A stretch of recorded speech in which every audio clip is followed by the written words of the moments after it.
I was doing all this work. So I was swimming every week. I was going 3 or 4 times a week, doing club level swimming with swimmers that were trying to compete in swimming events, even though I wasn't swimming.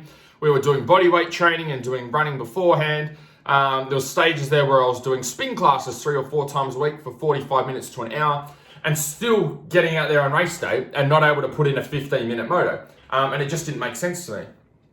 For those of you that are new to the channel, my name is Andrew Hammer, and I've helped hundreds of riders and racers from around the world get race fit and race ready.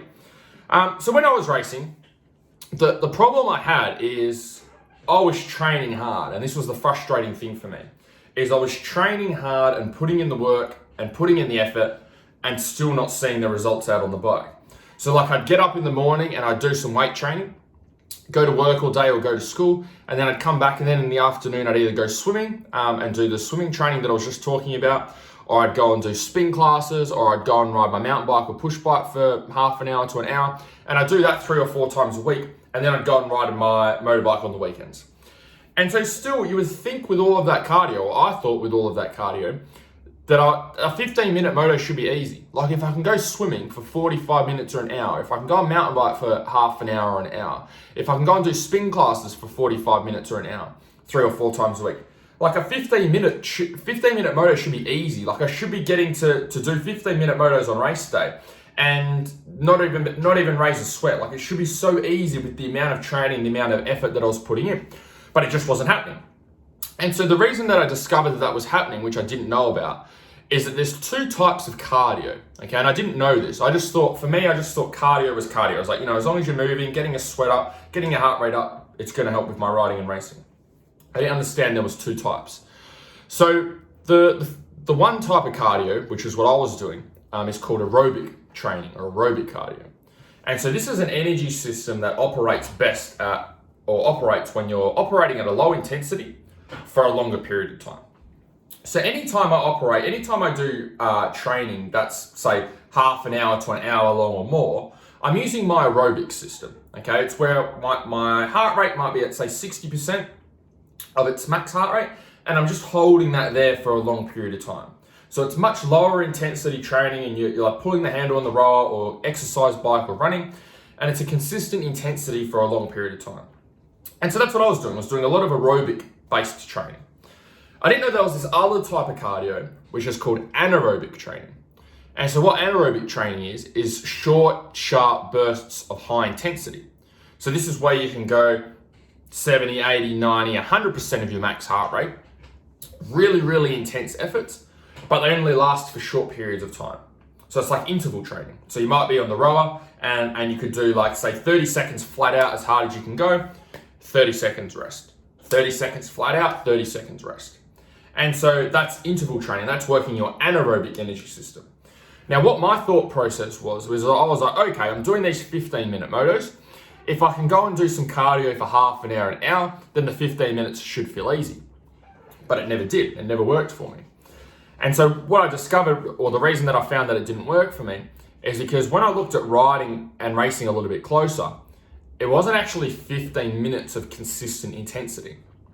So if I took a track like Coastal, which is a deep sand track we have here in WA, there's parts of that track which are very physically demanding. There's some big whoop sections that get really rough. You get some really big braking bumps where you're up on the pegs and you're really fighting the bike.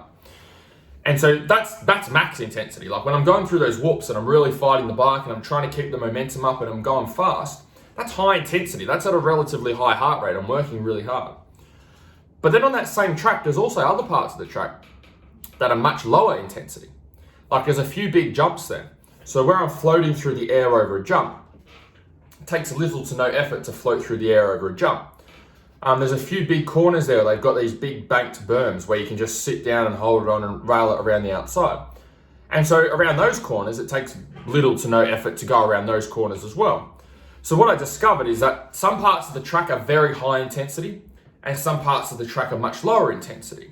So I was always training as if the intensity was the same around the whole track, when in actual fact, it's actually going up, down, up, down, up, down, corner to corner, jump to jump, section to section.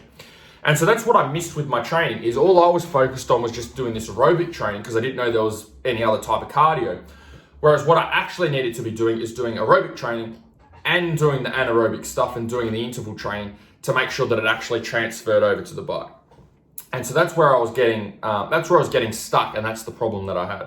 So I really needed to be doing a lot more interval work in the gym, and maybe even some more interval work while I was out riding as well. So some example workouts that you can use is like if you're using a rowing machine, you could do say 20 seconds on, 10 seconds off, and do that for 12 minutes. You could do a minute on, a minute off, and do that for 20 minutes. You could do 40 seconds on, 20 seconds off. So the ratios that I found work best is really a 1-to-1 ratio or a 1-to-half ratio. So if you're working for a minute, rest for a minute. Or the other thing that you could do is if you're working for 20 seconds, rest for 10 seconds. So what I found with these workouts is it's not about going hard the whole time. It's about making sure you've got rest in between efforts of going hard. And what the rest does is helps your body to recharge so you can operate at a higher heart rate and a higher intensity for your next interval. Whereas what I was doing is just trying to move the whole time, which meant overall I had a much lower heart rate, but I didn't have the intensity. Okay, the goal is to get that heart rate right up for those workouts, and work on the intensity, which is the bit that I missed. So hopefully you guys found this video helpful. If you'd like some help with this stuff, I'm looking for a handful of riders that want to lose 16 kilos in 16 weeks going into the new year. So if this is you, you can apply either on the link up here or the link down there. Otherwise, hopefully you guys found this video helpful, and I'll chat to you guys soon. See ya.